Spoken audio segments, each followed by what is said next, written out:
భారత్‌లో గతేడాది పహల్గామ్ ఉగ్రదాడికి ప్రతీకారంగా పాకిస్తాన్‌పై చేపట్టిన ఆపరేషన్ సింధూర్ ప్రపంచవ్యాప్తంగా చర్చనీయాంశమైంది. ఆపరేషన్ సింధూర్‌లో భాగంగా ముందుగా తీవ్రవాద స్థావరాలను, ఆ తర్వాత పాకిస్తాన్ రక్షణ వ్యవస్థను మన సైన్యం ధ్వంసం 4 రోజుల పాటు సాగిన ఈ ఆపరేషన్‌కు ఇరు దేశాల కాల్పుల విరమణ ప్రకటనలతో తెరపడింది. అయితే దీని వెనక ఏం జరిగిందో తెలిసేలా అమెరికా కొన్ని రహస్య పత్రాలని బయటపెట్టింది. అమెరికాలో బయటపడ్డ తాజా పత్రాల్లో భారత్ చేపట్టిన ఆపరేషన్ సింధూర్‌ను ఎలాగైనా ఆపేందుకు పాకిస్తాన్ చేసిన ప్రయత్నాలు వెల్లడయ్యాయి. ఇందులో అమెరికాలోని ప్రభావవంతులైన వ్యక్తులు, సంస్థలతో లాబింగ్ కోసం దాదాపు 60 కీలక సమావేశాలు జరిగినట్లు ఈ పత్రాల్లో తేలింది.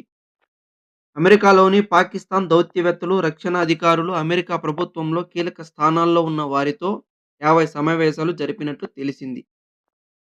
వీరిలో అమెరికా చట్టసభ్యులు, ప్రభావిశూలమైన ప్రభావశీలమైన మీడియా సంస్థలు కూడా ఉన్నాయని వెల్లడైంది. అమెరికా విదేశీ ఏజెంట్ల రిజిస్ట్రేషన్ చట్టం కింద దాఖలు చేసిన రికార్డులు, అమెరికాలోని పాకిస్తాన్ రాయబారి, దాని రక్షణ సంబంధిత 60 మందికి పైగా అధికారులు, మధ్యవర్తులతో ఈమెయిల్లు, ఫోన్ కాల్లు, వ్యక్తిగత సమావేశాల ద్వారా పదే పదే సంప్రదించారని సూచిస్తున్నాయి. జమ్మూ కాశ్మీర్‌లో పహల్గామ్ ఉగ్రవాద దాడి తరువాత భారతదేశం యొక్క సైనిక చర్యను ఏదో విధంగా ఆపడం, జోక్యం కోసం అమెరికాను ఒత్తిడి చేయడం దీని లక్ష్యమని తెలిసింది. పాకిస్తాన్ ఈ లాబింగ్‌ను అక్కడి కాంగ్రెస్, పెంటగాన్, విదేశాంగ శాఖ, ప్రముఖ అమెరికన్ జర్నలిస్టులతో చేసింది. పాకిస్తాన్ ప్రతినిధులు కాశ్మీర్, ప్రాంతీయ భద్రత, అరుదైన భూమి ఖనిజాలు, విస్తృత ద్వైపాక్షిక సంబంధాలపై ఇందులో చర్చించారు. ట్రంప్ ప్రభుత్వంలో లాబింగ్ కోసం వాణిజ్య, దౌత్య ఫలితాలను పొందేందుకు పాకిస్తాన్ ఏటా సుమారు $5 మిలియన్ విలువైన 6 వాషింగ్టన్ లాబింగ్ సంస్థలతో ఒప్పందాలు కుదుర్చుకుందని న్యూయార్క్ టైమ్స్ వెల్లడించింది. ఇలా పాకిస్తాన్ తన వక్రబుద్ధి ఎప్పటికప్పుడు చూపిస్తూనే ఉంటుంది. యుద్ధం చేసే సత్తా లేకపోయినా మేమే గెలిచామనుకుంటూ విర్రవీగుతోంది. అనేక విదేశాలలో అందరికీ తెలుసు పాకిస్తాన్ యొక్క బుద్ధి ఏంటని. పాకిస్తాన్, చైనా, టర్కీ 3 దేశాల ఆయుధాలు వచ్చినా గూడా భారత్‌ని ఏమీ చేయలేకపోయాయి. వాళ్ళ ఆయుధాలనన్నిటిని మన భారతదేశం మిసైల్స్ అన్నీ ధ్వంసం చేశాయి. ఇరు దేశాల ఒప్పందంతో కాల్పుల విరమణ జరిగిన తరువాత డొనాల్డ్ ట్రంప్ నేనే యుద్ధాన్ని ఆపానంటూ ప్రగల్భాలు పలుకుతున్నాడు. దీనికి ఇరు దేశాలు అంగీకారం చెందలేదు.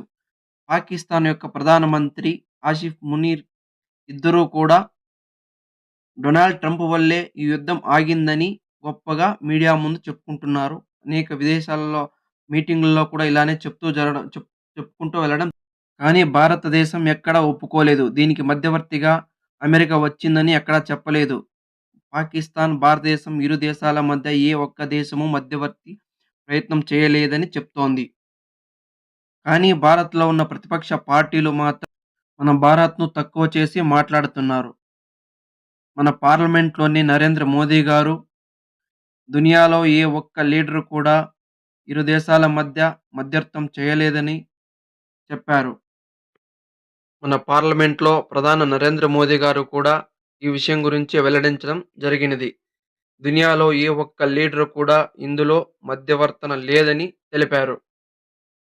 ఇలా పాకిస్తాన్ అనుక్షణం ఎప్పుడు తన దేశంలో తన దేశంలో పరిస్థితులు ఎంత దీనస్థితిలో ఉన్నా కూడా భారత్‌పై కాలు దువ్వుతూనే ఉంటాయి. ఈ విషయం మీకు నచ్చినట్లయితే